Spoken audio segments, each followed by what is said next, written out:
Hi, my name is Eric. Finally got my hands on a Pentax 17. Pentax sent it to me so I can play with it for a month or two.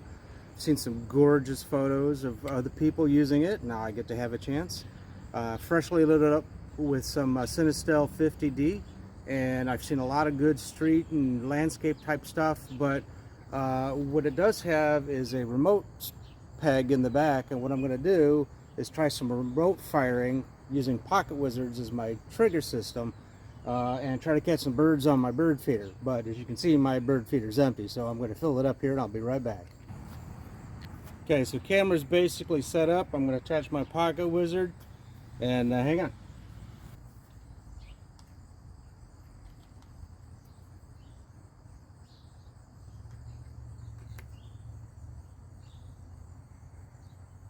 Make sure they're turned on. I tested this without filming it, so everything should work.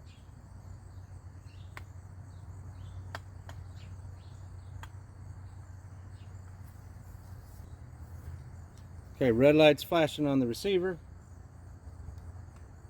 Red light's flashing on the transmitter. Now I'm using some older +2s.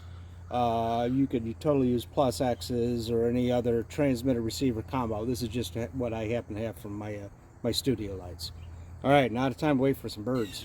Well, it took about 3 days for the birds to finally realize I had a new bird feeder with fresh bird seed in.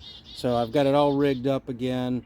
The Pentax 17, my Pocket Wizard +2s as a receiver. I've got a Pocket Wizard +12 I have in my hand.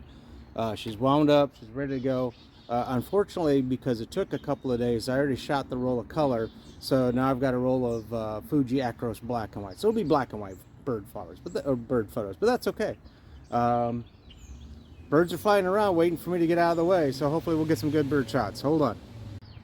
Okay, for some reason my Pocket Wizard 2s weren't working. They just didn't want to transmit the signal, so I switched to my Pocket Wizard 3s. I've done a couple test shots. It does fire. So I realigned the camera a little bit to try to get a better angle when the birds that were hitting, and now let's try that again. Okay, I got my vantage point, which is from my kitchen window, probably no more than 6 feet from the bird feeder, and the camera's on the other side. I can see the transmitter light flashing, so that's a good sign. And as soon as we see some birds, I'll take some photos. Of course, it's a roll of 36, so it's going to be a lot.